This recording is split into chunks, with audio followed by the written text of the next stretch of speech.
The Lord be with you. A reading from the Holy Gospel according to Matthew. Glory to you, Lord. Mary Magdalene and the other Mary went away quickly from the tomb, fearful yet overjoyed, and ran to announce the news to his disciples. And behold, Jesus met them on their way and greeted them. They approached and embraced his feet and did him homage.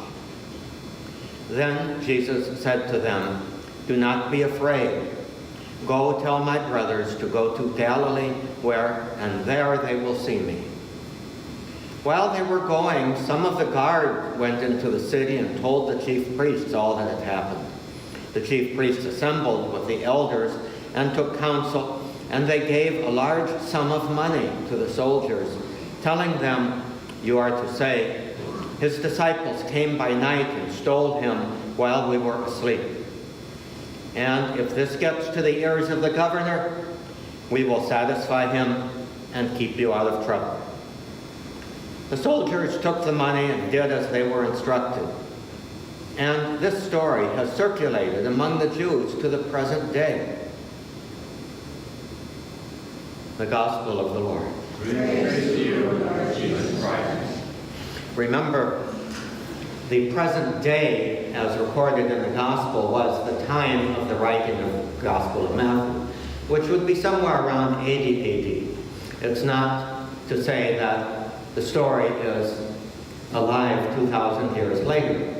But actually that story is alive 2,000 years later, because many skeptics do believe that the good news, the gospel, was actually based on fake news, that somehow or other the followers of Jesus engineered the tale of this resurrection.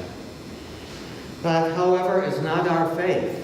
We have continued to believe that the empty tomb was empty because of the resurrection of Jesus, and that the witnesses to the empty tomb were and continue to be right, acting out of faith. I think it is a mistake to say that we can prove that to skeptics, but to anyone who is open to being led by faith, that is sufficient evidence for their faith. Now, I also call to mind that in many, many countries, especially in Europe, today, the day after Easter, Easter Monday, is also a holiday. You could look at that in two ways. One is that everybody likes to have a 3-day weekend, or a 4-day weekend if you count Good Friday also being a holiday, as it is in many countries. There's nothing that will stand in the way of good European people enjoying a 4-day weekend. But that says something to us as well, because we are very well aware that Easter cannot be confined to just one day, that we have to celebrate. That's why the celebration of Easter continues to echo for 50 days. We prepared for Easter by 40 days of Lent, and now the 50 days until Pentecost are a time of enhanced celebration in the resurrection of Christ, anticipating the fullness of that resurrection being when he sends his Spirit upon the apostles and therefore upon the church. So we continue to celebrate for 50 days.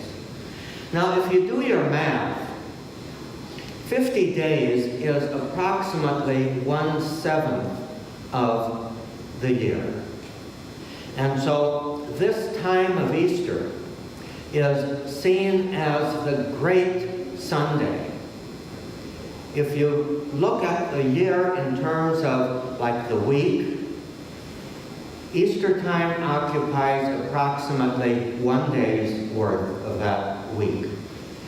So the church says it's very logical that we continue to celebrate for these 50 days, for this great day of the Lord. So let's do everything that we can. And let's maybe resolve. Remember, we had our Lenten resolutions back when. I hope you did well in them, at least kept some of them. Well, now let's have a resolution, an Easter resolution, to not let go of this Easter celebration during these 50 days. That we won't too soon just get back to business as normal. Let's keep celebrating. Let's keep alive the cry out that the Lord is risen. The Lord has truly risen.